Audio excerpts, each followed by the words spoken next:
So this is a minimum viable product, the course name, Misconceptions of Minimum Viable Product.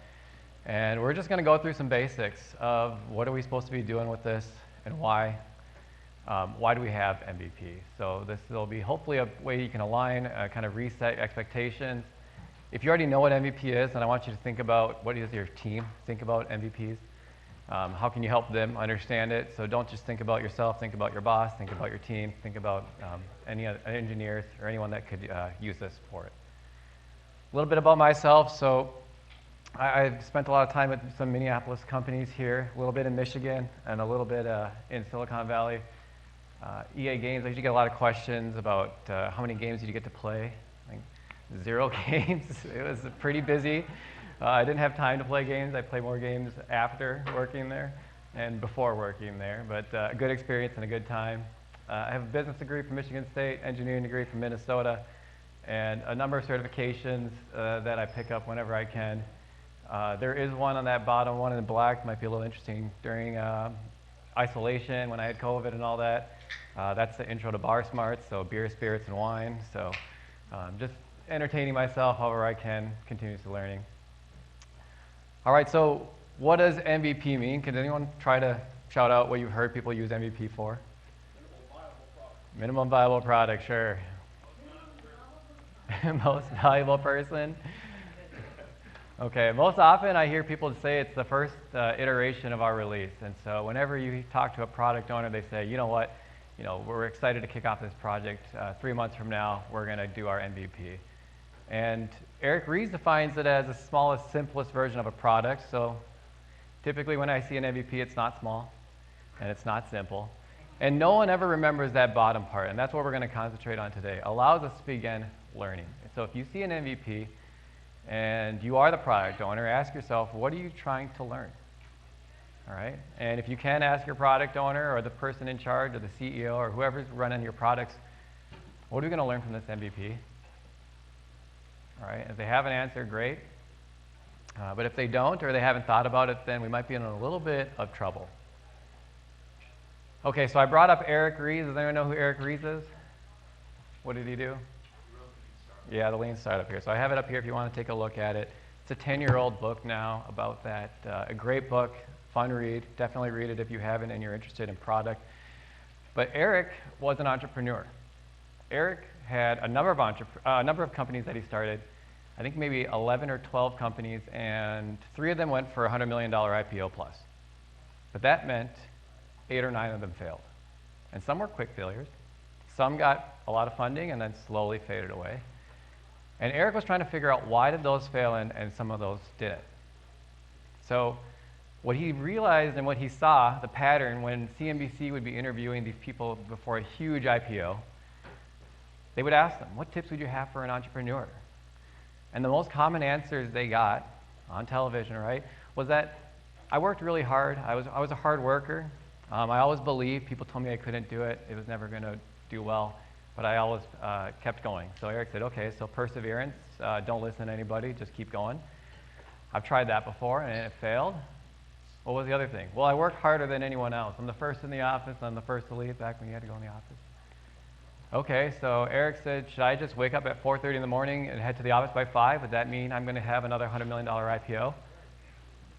Right? These are things that he's tried and they've failed. So he said, that's not why. Now, you might, as an entrepreneur who's successful, your first successful IPO, think that's the reason why. But there's more to it than that. And so Eric's company, one of his biggest failures, and this is where he sort of went to talk to a Berkeley professor and learned a loop that we'll talk about in just a little bit, was he had an instant messaging app. And this was supposed to tie in, instant messaging was very big at this time, AOL, MSN, all that, right? So all these young adults are using it. And he wanted to add avatars to it. So a 3D world you can walk around and you can talk to people. And he said, what's the most annoying thing or the biggest barrier for anyone to take up this new program?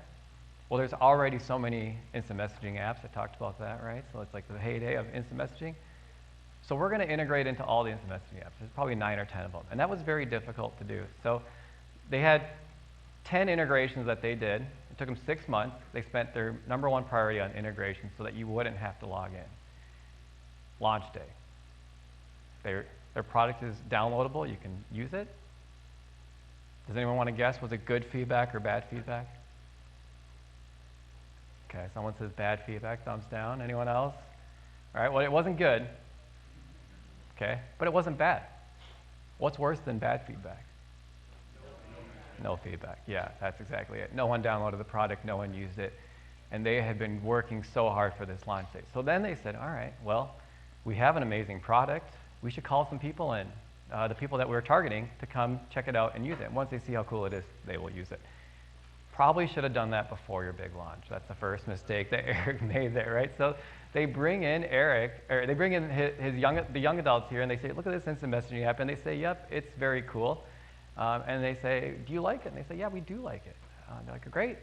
One of the coolest things about it, you're going to really like this, is that we spent a lot of time, but it integrates into all your instant messaging apps. And I said, oh, well, I don't think that's very cool. Okay, so 6 months, wasted time, effort, money, and if you are an entrepreneur and you get funding going on, are you spending it on the right thing? You need to ask yourself that. And you shouldn't know for sure. So we're going to talk about validating that in a little bit. What's worse is Eric was so into his ideas of this integration, he tried to convince now these young adults, but you don't have to sign on. And they said, yeah, but I don't really care about that. It's another, I already have 9 sign-ons, 10 sign-ons, not a big deal. Okay, so assumption incorrect. Then he said, well, we spent 6 months working on it, so it was really tough, but we did it. We're smart people.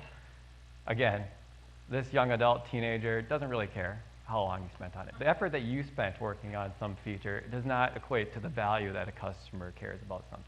So the third part that Eric didn't do until the very end was he didn't ask, why don't you care about this, right? So instead, he tried to tell them why they should care about it, and they should have asked why they don't care about it. And anyone's read the book or knows why do they not care about it? Yes, they didn't want their, it's not that they didn't care about it, it's they actually didn't want it. It made the product worse. They didn't want their friends to know they were using this app, because what if it wasn't cool? If I told my friends, I'm using this app, it signs in, and it turns out not to be cool, then I buy transitive property and then also not cool. We know that for a fact, right?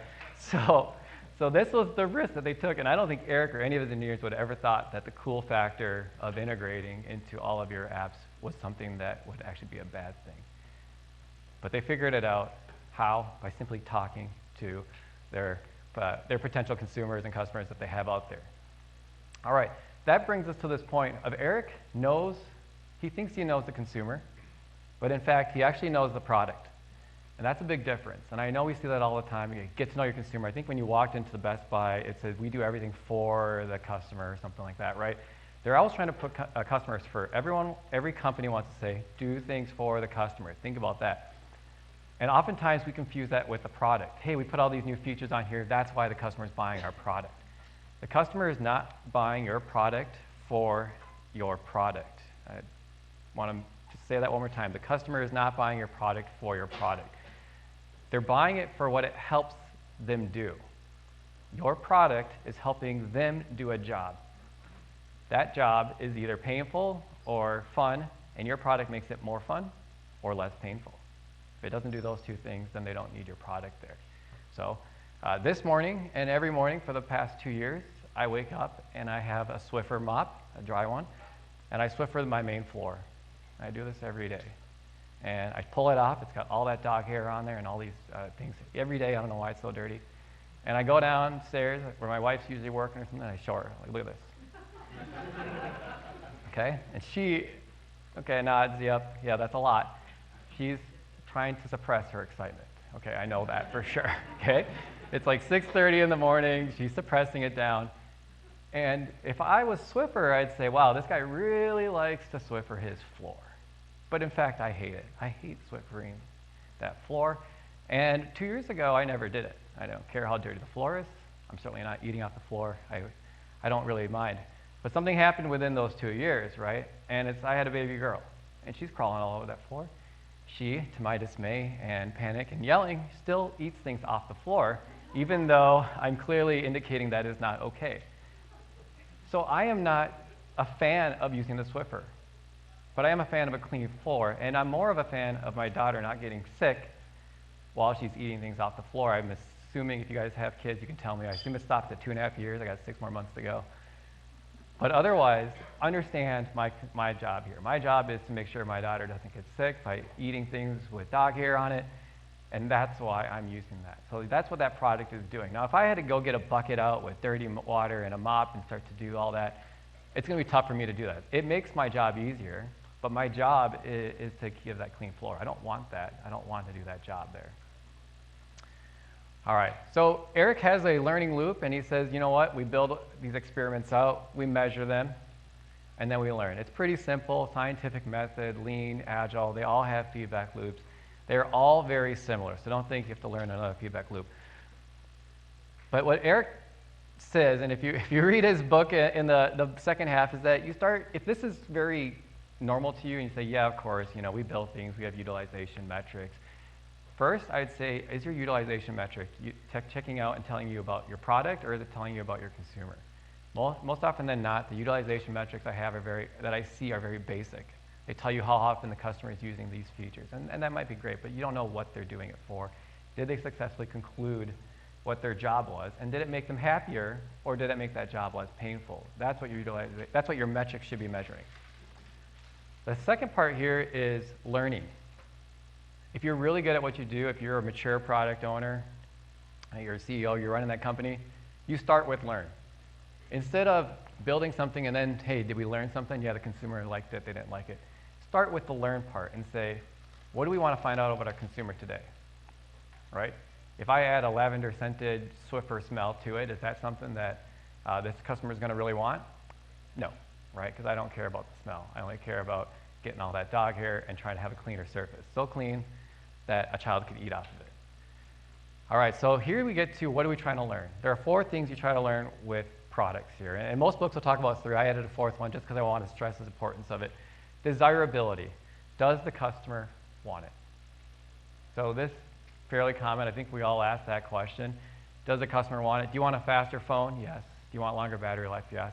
You need to start to understand the trade-offs. Would you rather have a faster phone or longer battery life? Would you rather have a phone that lasts all day, or one that can, load up a camera in half a second, right? We know Apple tried this, and they thought it was longer battery life when they started artificially slowing down older phones, so that they could last throughout the day. So they made the choice for the consumers. They later got sued for that, but they still thought that was the right move. So understand, why do we want this? The feasibility, do we have the knowledge to build it? If the consumer says he wants something, we don't just go and build it. We have to make sure we're the experts in that field, all right? So if you're a software company and the consumer's asking for some sort of hardware piece, you maybe say, well, that's not our expertise. We maybe should not go into that market. That's a good place to partner, acquire, merge, or you try to build your talent in the most costly and slowest way to do that. But don't just go into something just because the consumer wants it. And the viability here, can we profit? At the end of the day, all the companies are here to make money. Not directly, though. You want to sell a proper product that consumers find value in, that you're adding value to, and that's how you profit. But in some sense, you need to make sure that the technical know-how and the customers wanting it come at some sort of profit. That's a very basic piece. But I put that on there because CEOs typically get just kind of blindsided by that piece there.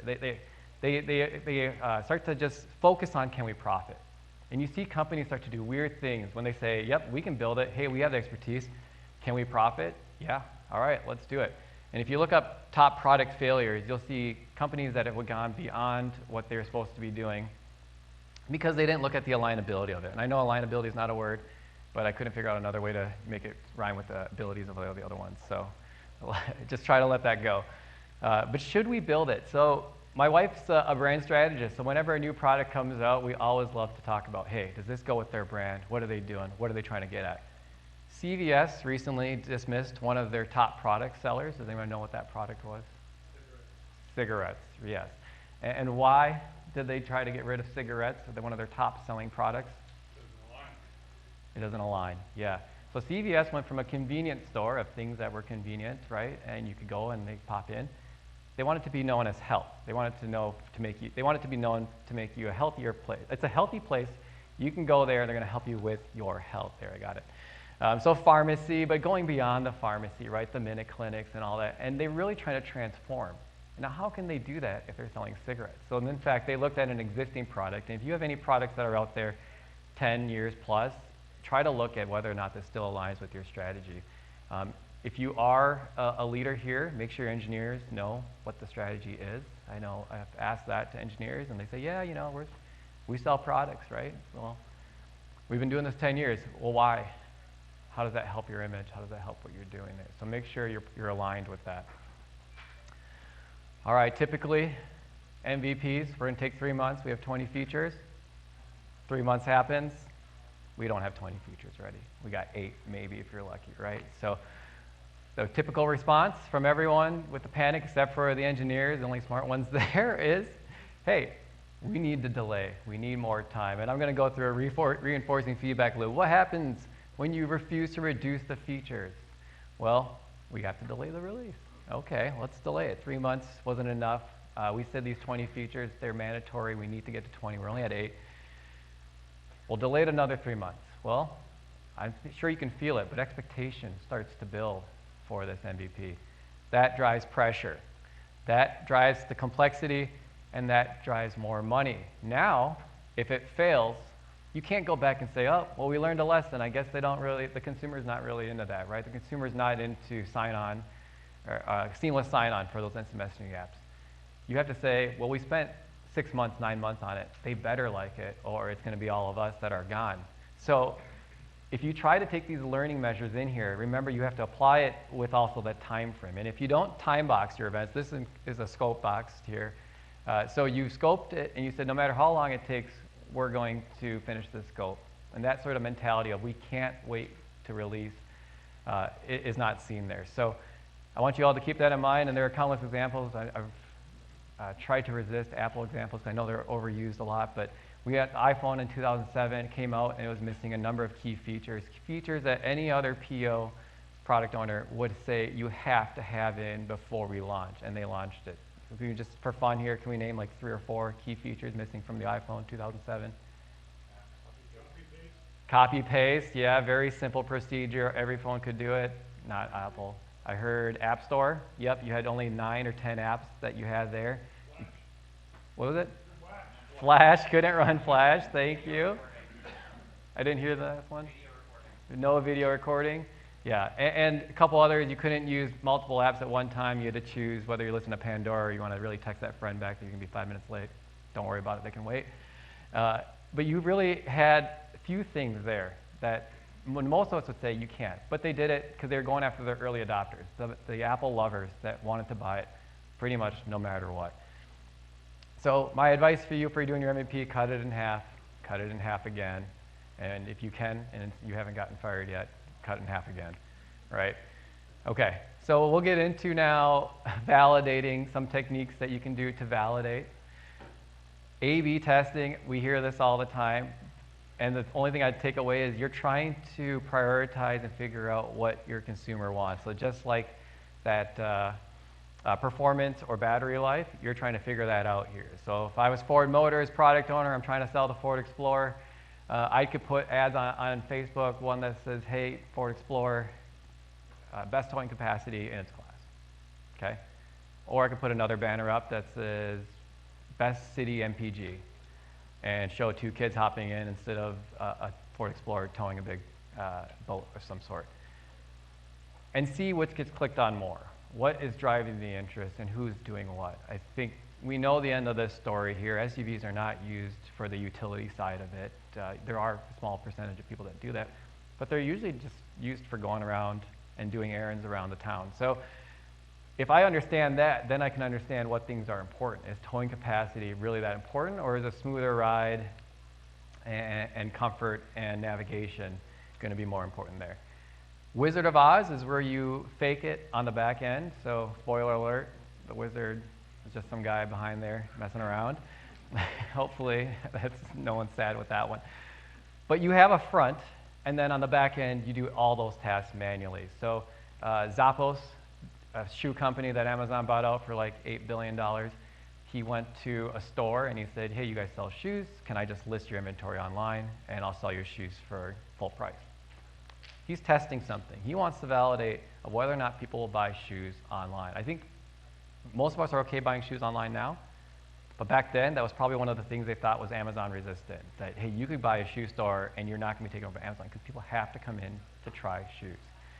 Not true, right? And he proved that by building zero technology other than a front-facing page with that. So think about when you're going to start a company, you want to sell a shoe company, you want to start a shoe company, warehouse, inventory, you got to buy shoes, you got to predict how many shoes are going to be bought, by which customers, when, styles, trends, ignore all that. He had zero cost startup for inventory. He instead said, I'll put up a page, you're not going to know that when you purchase a shoe, he literally just leaves his house, drives to the shoe store at the mall, buys it, goes to USPS or FedEx, and then ships it to you. And you thought it's some amazing company that is running out of California or something, right? So you fake that side. Now, the part I love about Wizard of Oz is it creates a backlog. So when you have all these pain points and you're like, I'm really tired of driving to FedEx every time, or I'm really tired of, if I took checks, let's say, I'm really tired of going to the bank deposit checks. Those pain points are what you automate. So you say, fine, let's build that back end. Let's go build that API to see the shoe inventory. Let's start to do some of those things with whatever is taking the most amount of time. And that's how you make sure you're working on things that are making your life easier and therefore allowing you to work on other parts. The fake door is where you go to a website, you want to buy a cool product, you click it, and it just says, the link's broken. All right.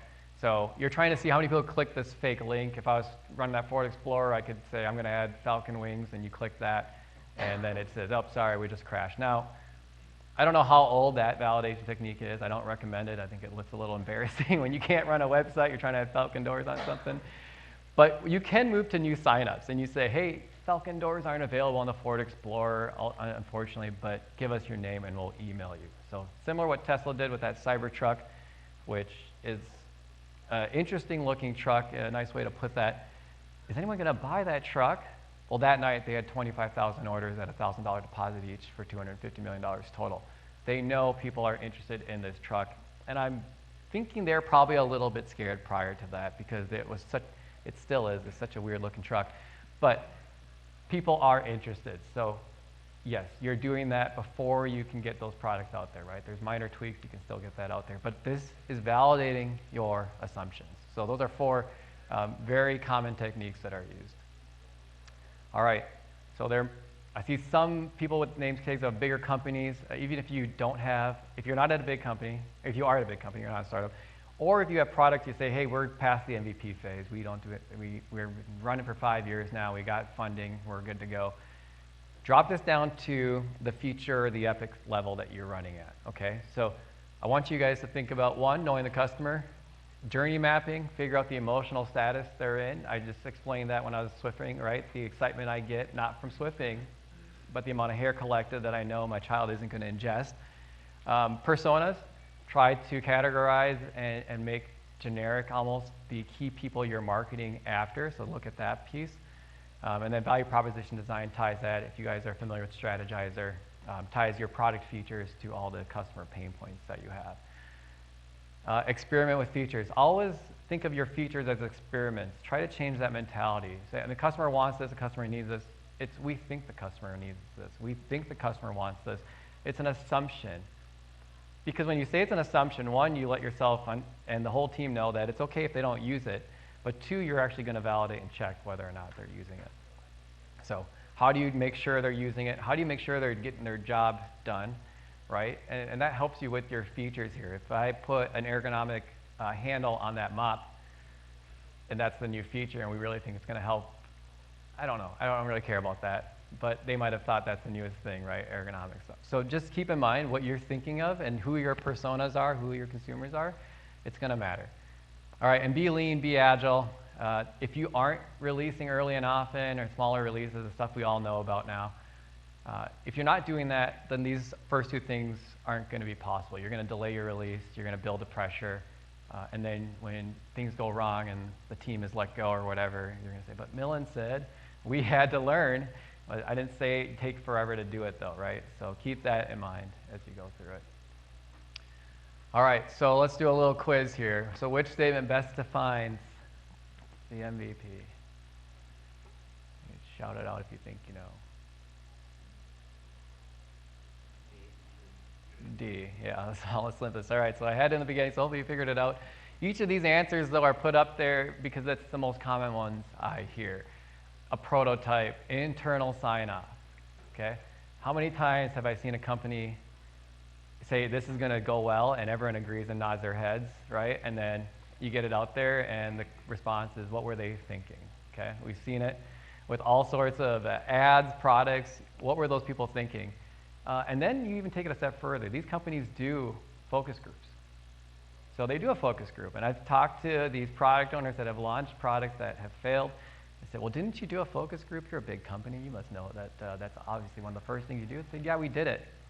But when we got the replies we didn't like, we dismissed it. And those focus group people, they're not that smart. They don't work during the day anyway. They don't do this, that. You start to dismiss it. We didn't have it set up properly, or we changed a small thing and now it's going to be loved. So be careful of the biases that are coming in. That's why there are assumptions that you need to sign off. And that's why internal pieces don't matter for the MVP. The POC for a development team to get funding, again, not internal. You're checking with the consumer and the customer. Is this something that they're going to be using? The first iteration of a new product, that is the number one definition that I hear, is that MVP is just the first deployment that we put out there for our new product. Okay, what are you trying to learn from this? And it better have your key parts in here. I was part of a team, and we were working 3 years. This is a while back here, 3 years on software, and we got to the point, I said, what are we doing? And they said, well, we're doing all the things that this competitor app does. And I said, okay. I said, why? They said, well, once we get to that, then it'll be easy to switch to ours, and then we'll start working on the cool features we want to do. Okay? So just think about that. So you spent the majority of your time doing the exact same thing of an app that already exists. And then, of course, we run out of money, we get shut down. So it's, no one saw that coming, apparently. So that one, again, not the first iteration. We need to work, and we need to be doing our highest value items first, of what are we betting that our product is going to do. So don't try to copy other apps or other programs that are out there. Try to look at what you're validating. D, the smallest, simplest, yes. E, a partially working product, only for startup companies. That's something I put in for the big companies that think that MVPs, Agile, all that kind of stuff is not for them and only for startups. But we're a healthcare company, we can't do it, right? We're in the military, we can't do it. There are countless times when that's been disproven, and I hope people don't think that their company is special at this point where they don't need to get into a learning process. All right, so if you liked this, or you are a product owner, this is mostly based off of these 5 areas here. Eric Ries's, start with that one. That's a fun book of anyone. I would say just read that. And if you are a product owner, I'd hit the Lean Product Playbook on that side. That's going to really talk to you about understanding what product is doing and moving to the consumer side of stuff, right? And so not just being an expert in your product, which you already are, but really making sure you're an expert with the consumer. And then testing business ideas strategizer, that's actually the validation techniques. If you said, okay, I get the theoretical, I'm moving past that, which I would say be careful. It's always good to reinforce it. But if you just wanted examples of what to do or what could be used, then you can use testing business ideas from strategizer. And then empowered, a great product book, Marty Kagan, not a nice guy, but he's a good book. So you can, he must have been busy, that's all, I'll say that. So, but empowered, you guys, it's a very popular book too. So if you are in the product side of things, or you're an engineer looking to be well-rounded, you should be reading these books just to make sure you understand. These are basic concepts for product management. And I said product management, not project management, just for the record. Okay. All right, so I think we have a little bit of time left. Does anyone know when this ends? Noon. Okay, perfect. All right, any stories you want to share, or any questions?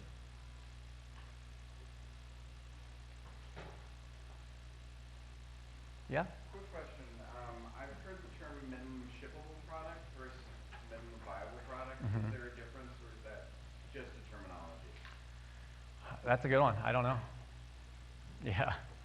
Shippable, I would think it would be ready to ship, but if I look at the definition here, it's not a partially working product. So if someone said, I have an MVP, but it's not shippable, meaning it's not ready, it's not, quality is not there to the point that a consumer can take it, then I would say you don't have, I don't know what you're doing then. You've made up a term, potentially, and maybe some smart person wrote a book about it, and you read that piece. But yeah, I'd be careful with the shippable. Minimum marketable product is out there. If you guys read Malcolm Gladwell, The Tipping Point, you talk about who you're marketing to here. So I didn't mention, you're going to your early adopters, right? And your people that are excited about your products. And then you start to roll it out, and you still do that gradually.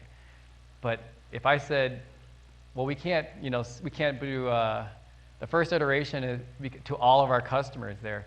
You don't want to send it to all of your customers. You want to send it to the people that'll give you feedback and that actually care enough about this product. They're asking about these things, and they're not just like Eric did the first time, here it is, and then no one downloads it, right? So don't try to convince people to use your MVP.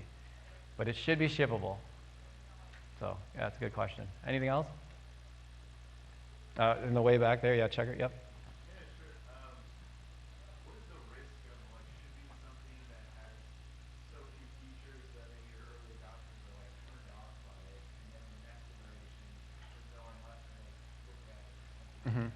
Yeah.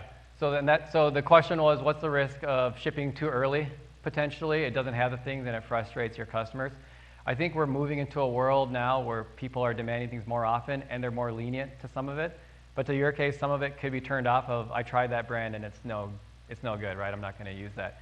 The flip side of that is if you wait, your competitor will launch that, and they might already have that loyalty built in now. It's just easier to upgrade, and you see those things come through. So if you do wait, you could get it right, but it might be too late. So we want to talk about getting it to the consumer of what they want, and if you get it right, it could be too late. You also have your competitors and the industry to deal with as well. Okay, and in the black shirt. Is there any extra advice you would give to teams that are building products that are internally facing, as opposed to creating products that actually self-consume? So the question was, is there any advice for teams that are building products internally facing? Yeah. Is that product then fully consumed, or does it then get added, the stuff get added to it, and then it goes on eventually out the door? It's fully consumed in the enterprise? Okay. So hopefully, advice I think you can still do a lot of this then, right? Hopefully your feedback, because they are other employees, you can get feedback earlier, right? You should be asking those early adopters to sign up for it and try it out, whatever that is. Understand your consumer. So if those people are using your product, follow them around for a day, watch them use your product. The programs and the apps that we are in all day. And it's interesting to see someone use it for 5 minutes every quarter. I was surprised with one of those. And so they didn't care about sign-in time because they only do it every quarter, when we thought performance meant sign-in time, right? And so then you get into these sort of things. But if you follow them around and then ask them for feedback. So I would say talk to those people, figure it out, and then as engineers, we often think about capturing feedback in big data sets and then analyzing it for keyword searches. And you can do all that and have a submit feedback button and do you like this or do you not like this? Those things are great, but nothing beats just talking to your power users and asking them what they want to see, what they want to do. All right. So getting back to 2 questions ago, the guy was asking about releasing too early. Yeah. I mean, so one of the things that I've seen when working at a really big company was, if we release too early, it has brand or reputational problems. I don't know how many different projects you've seen and stuff like that, but from a branding perspective, are these sort of riskier, kind of not 100% finished products launched under a separate brand, and then the brand is integrated back into the new brand? Mm-hmm.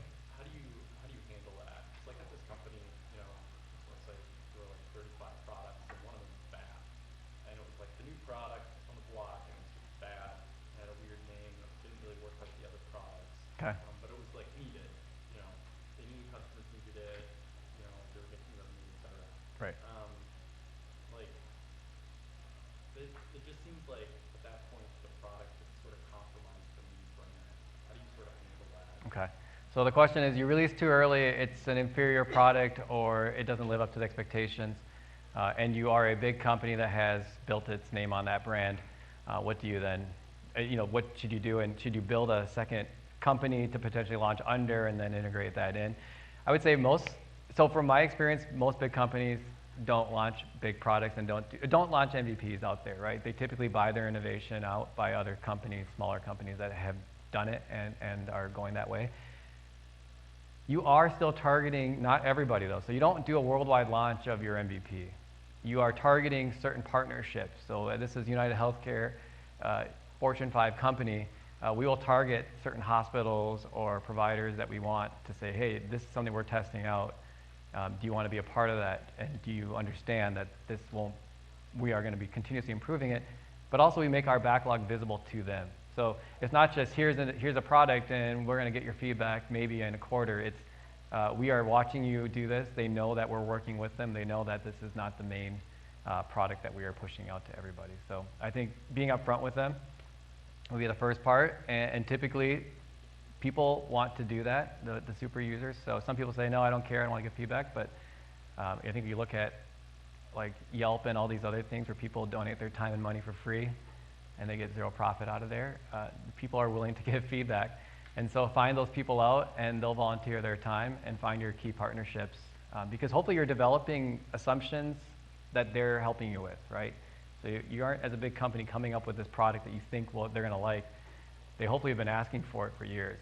And so that's the other part, is none of these things should come out of the blue. Most of the time, people have been asking for it for a number of years. And if you don't get it out there in time, someone else will.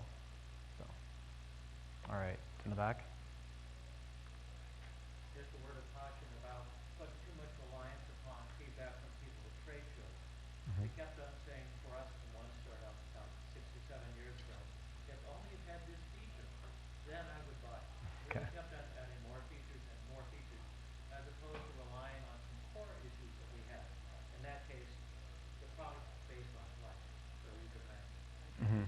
Yeah, yep. Yeah, so beware of what the customer tells you they want. I think one of the key parts is the customer doesn't always know what they want, right? And so go back to the job the customer is trying to do. Go back to the Swiffer example. Go back to what your customer is using your product for. It's not to buy your product. So if they say, oh, if it has this extra feature, I'll buy it, then say, hey, maybe this is the hard part that product people have to figure out is, well, how does that make their life easier? What is their original goal? And let's look at their pain points and their gain points. And how does that make their life easier or worse? If it makes their life easier, then they will do it, right? Because it's a job they have to do. And you can do it better than your competitors. But if not, then it's just a shiny object that someone thinks they want and they don't really want it. So I know it's an incorrect quote, but Henry Ford, I think it's made up here, but Henry Ford said if I would have asked everyone what they wanted, they would have said faster horses, right? So they didn't know what they wanted, but it's really to get from A to B in a reliable and reasonable amount of time. And so understanding that was the job they were trying to do. It wasn't to have faster horses. They were trying to solve for it. But to get back to what are we actually riding around in these horse and buggies, right? What's the point of this? And it's not to ride around in a horse and buggy. So, okay. Next. Yeah. Let's say you have a product and you have a focus group already, but they happen to be your customers and you just kind of been operating with acquiring data from them, obtaining feedback from them for that specific product. Should you incentivize them before you actually launch the product, or how would you, So you have a focus group that you're taking your backlog from, and then you're going to give them the product, or they're buying the product, they're customers? Yes. Okay, and you want to know, should you incentivize them to give you feedback? Yes, before the actual public launch of the product. Okay. I would ask your sales team to look into that, because some people can give feedback and they want that. Getting that product early is the benefit in itself here, right? So get that iPhone that I didn't think was a very good iPhone when that came out. People wanted that because they just wanted that first step. And I said, I'm going to wait for the second iteration when it actually has, 3G and all that. But they just upgraded to that anyway when it came out. And so I think understanding where these people are at, do they want it so bad because it's going to have some of those test items that they wanted to see because it's going to make their life easier, right? They're not, yeah, so then that to me is the benefit there. And if your sales team can put that as the sales part of, we're going to get you this feature early, you'll be the first to have it, and we're going to customize it to what you want because you're the first ones using it. So you get to say how it's going to be used.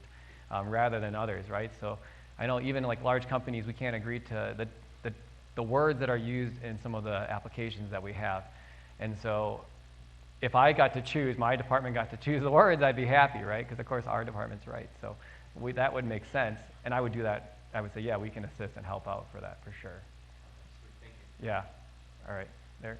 Question on like kind of back to the branding question. Is there success in telling consumers that this is an MVP Mhm. versus like, is this something that is in its simplest form, and do they see more success in adopting something in the future, or is branding as I think, so the question was, is there any benefit or more success in telling the customer that this is an MVP? So there has been a shift in our products, right? And even how companies do things. And this is a project way of, we have a start and stop, and here's what we're going to build, and here's our budget, and here's our schedule, deliver it on time. And then as engineers, we all just walk away and get assigned to a new project. So some of you may not even have ever been, you might not have any experience with that, and you guys are very lucky to not be a part of that. But the product focus is that these products don't die. After a product is released, we don't just say, okay, now go do something else, right? We know that there's a next version of iPhone coming out. So if that's not obvious to your consumers, then make that obvious that yes, we are working on it. You see cars getting updates. Tesla, absolutely known for putting updates on it, refining features. It's part of one of their biggest selling points. And so I could look at it two ways. One, my car is getting better every day than when I first bought it compared to another car like that doesn't get updates. When it comes off the lot, that's where it sits. Or if you're more pessimistic, you could say, well, it might not be fully complete, and therefore I'm waiting for them to fix all their things going on, right? So I think you have to see what side of the coin you're on for that. But for the most part, the technology as it comes out is being accepted at a higher rate than ever before. So if you look at when TV came out, 25% of Americans had TV after like 15 years. The internet, 25% of Americans had it after like 6 years. Then you looked at cell phones, and it was like 4 years. And so it's getting smaller and smaller. We're taking on technology changes faster and faster, which means mainstream Americans are being more accepting of what that is. And they're looking at it, and it's not something that's going to be, oh, yep, I'll wait till, that's 5-10 years figured out. They want it after the first year or two. So if it's not obvious, make it obvious. But yes, I think most people understand now that we have living products, and these products will exist and get better and better with whatever time frame they put out there. How do you determine the size of your focus group? Like that's my job, validating data, figuring out like how many focus groups, how do you net that? All you do is as many focus groups until you get the right answer that you want. Then you tell the boss, hey, we got it figured out, we're done here. Yeah, so I don't know the answer of what is the right size for that. I mean, running focus groups, as far as like big corporations go, or even, there are complete consulting companies that will help run those operations. If you're looking for something much simpler, then I would just say, you go to who your personas are, your top people that you're targeting, and you watch them use your products here, and you see what they say. And a gentleman said, hey, don't get too caught up in, though. Don't just do exactly what they say, right? Because you can still do that, and they don't want to buy it afterwards, and everyone wonders why. But understand that, what are they trying to do? Watch their whole day. That's journey mapping. If you guys do a journey map for your client. When I was at a money transfer company, it was, we just thought, oh yeah, you go in, you send money, and you get it back. And we realized that typically if you're sending money to your kid who lost his wallet on spring break or something, you're getting a call because you're out of the country. It's getting a call like 2 a.m. You got to go find a Walgreens or a CVS.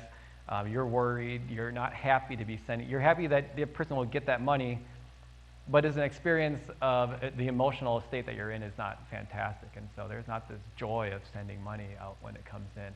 So understanding and following that through, I think is more important than the number of people in a focus group.